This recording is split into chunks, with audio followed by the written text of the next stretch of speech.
2nd and 10 coming up for the Wolves. We'll see if they try to open it up, Jim. I mean, I know it's early, but at some point, I guess, you try to sneak one in like we're talking about the Saints should do on Sunday. 2 receivers left, 1 to the right, and that man's coming in motion. And fake the handoff. A late pitch. It's rolling around on the turf. I think Slidell's got the football. They do. Number 57, Nolan English, fell on it. What a break for the Tigers. Yeah, Frost was looking to pitch the ball, and it looked like he hesitated and just waited too late to make the pitch. Next thing you know, the ball's on the carpet, and the Tigers are on it, and they've got the first big break of the game, and they are definitely in scoring position, just outside of the red zone. And it goes in favor of Slidell. So 1st and goal from the 7. Looking to throw Autry up high and in the corner of the end zone. Caught Jordan Smith, 7 yards, touchdown. Trips receivers to the left. One, of course, is Dixon. He draws a lot of attention. Receivers just crisscrossing, and one of them ended up running a corner route, and he was wide open, and Autry put it right in the breadbasket. Touchdown, Tigers. So, Jim, that break, that turnover does, you talk about turnovers when you do it deep in we got an injured player on the field. But when you talk about turnovers deep in your own territory, I mean, and do that in big games, and they'll come back to bite you more often than they don't. Definitely. And also, but you got to give credit to Slidell. Not only did they help produce the turnover, but they were able to capitalize on it, and they went for it on a 4th down, and they were able to pick it up thanks to the resourcefulness of that running back, of course, number 1, Terrius Crawford. Let's take and William Grand does come on, Jim, to try what will be about a 21-yard field goal. Jim, when you think about it, St. Paul's is going to get the ball to start the second half. Take your points now, and then you get the ball again to start the second half. Ely on the field goal attempt. Ely will hold, Grant's kick is up, and it is good. Up, and it is good. And with 49.2 seconds to go, here in the half, 7-3, Slidell over St. Paul's. It's the walk-on VSN North Shore game of the week. Frost on the center this time, rolling out to his right, looking to throw the ball. Stops, going deep. He's got a man open, and it is intercepted. Picked off by number 29, Farron Lewis, at around the Slidell 30, and that was an ill-advised pass intended for Reyna. It didn't look like it came out of his hand cleanly. It was sort of a little bit of a wobbly duck up there, if you will, and a good read on the ball by the defender for Slidell, and the 3rd turnover produced by the Slidell defense tonight.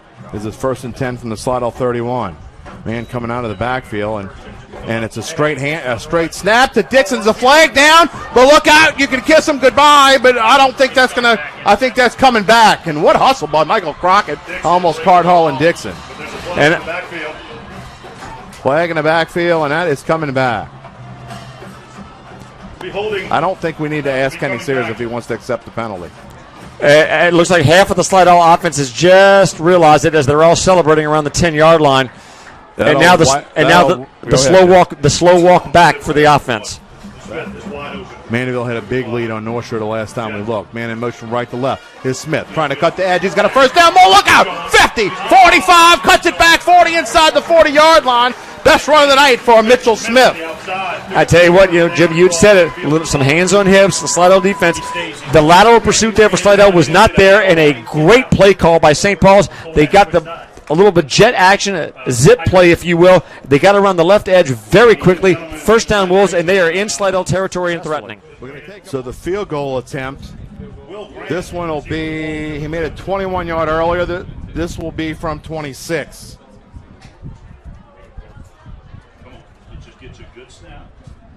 And on the snap will be Ely. The kick is up, and it is no signal because there's a flag, and it must have blown the play dead. If it's against Slidell, it would be an interesting decision because it would still be 4th down, but it would be 4th and about 1 or 2.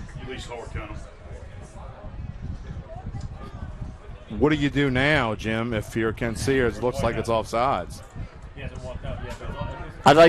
I know this sounds crazy, but I want a measurement. I want to see how close it is. They're going to bring the beef package in.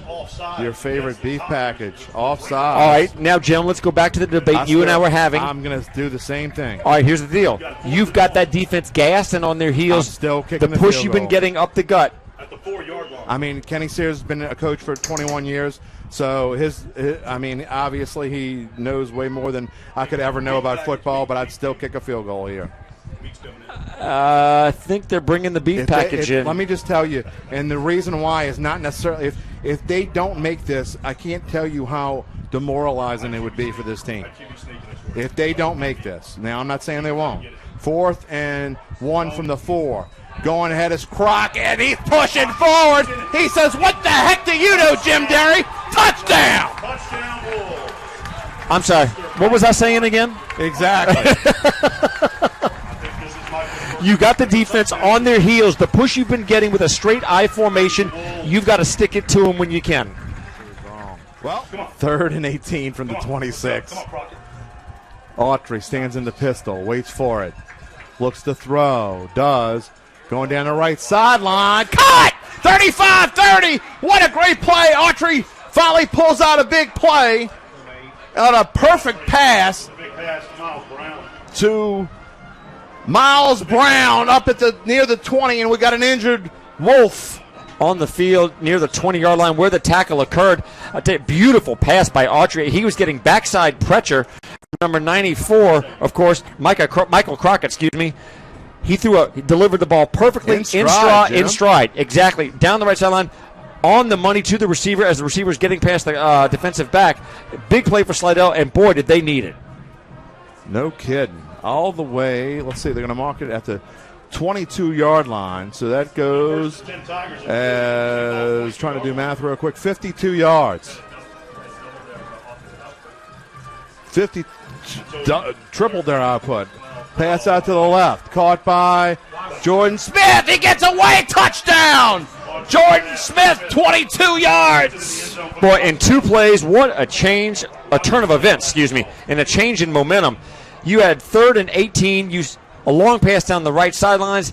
You were able to beat the one-on-one coverage as well as get a pass ahead of the safety rotating over, and then a quick screen pass out to the left, one-on-one. Your skill position player made the move he needed and got to the end zone. I said we have a developing situation. Well, we got another one. Whoa. And last drive for St. Paul's, which they did score, and they overcame a hold. Too, right? They overcame a holding penalty.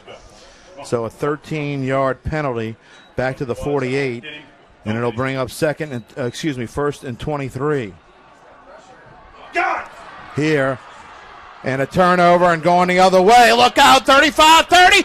You can kiss him goodbye. Touchdown by Terrius Crawford, who gets his 2nd turnover of the night. And there's a flag on the opposite side of the field. I don't think it's going to negate the touchdown. I think it has to do with the sideline celebration on Slidell. But that pass, as I look back on it, I'm trying to figure out exactly whom he was throwing to. If I'm eyeing up how they're lining up defensively, I'm keeping my eye on number 1, Terrius Crawford. He's done a good job tonight of reading the quarterback and where he's going with the ball. As Jim said, 3rd and 13, looking to throw. Frost out in the flat. He's got Smith. Smith is at 10. Smith in the end zone. Oh, they're going to say just shy of the end zone. No, now he's in. Touchdown, Mitchell Smith, 24 yards from Caleb Frost. For as active as Smith has been tonight, as much as he's touched the ball and success he's had, how do you let him slip out of the backfield unguarded on a wheel route like that, as Slidell just did? Get out of bounds. If the Wolves kick a field goal, the Tigers' defense is absolutely spent. If they score a touchdown, it's over. 1st and 10 from the 40. Frost looking to throw across the field, doesn't. Now he's throwing deep. That one can be picked off. And it is at the 15-20. Oh, my goodness, 25-30. Look out, 40, and a flag comes down. And that was just an ill-advised throw. He had Zuckerman in the middle of had Vitale wide open around the 30-yard line, and he could have got to the 25. That would have put him in field goal range. Just a terrible decision by Caleb Frost. And again, he is not the regular starter. So it's a tough one there. 4th interception of the night. Yeah, I tell you what, he did the one thing that you always want your quarterbacks to do is keep looking downfield. Unfortunately, he isolated on the one person he kept looking at the whole time, and as you said, Jim, he had another receiver open. At high school, and Terrace, just talk a little bit about your 2 picks. One you take all the way to the house, but how big they were and what you saw there. I mean, Coach told me to play with ball. He been saying that the whole practice, but I executed my job, and he told me to do what I do best, and that's what I did to get a touchdown. Talk about you guys' defensive effort. Obviously, it looked like you were a little winded, especially across the front line. Some of your front line guys were a little winded there, but you were able to make big plays, and talk about that a little bit. Coach kept telling us you got to push through all the pain. And we did our job, and we had to do what we had to do to get the win. You know, last year when you guys came into this game, you hadn't beat them since you were just a little bitty boy. And, you know, you're able to win 2 in a row and to come here and do it. Just talk about what this means for your football team.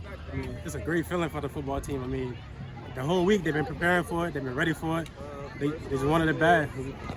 What did you see on the pick six? Just talk about how excited you were. Obviously, your second pick of the game. What did you see there? I saw open space. Coach told me it's your opportunity. When it's your opportunity, go get it and go. I saw the pick. I saw the open space, and I just had to put my team back on the board. How great is it to be a Slidell Tiger right now? It's great. It's great. Thank you.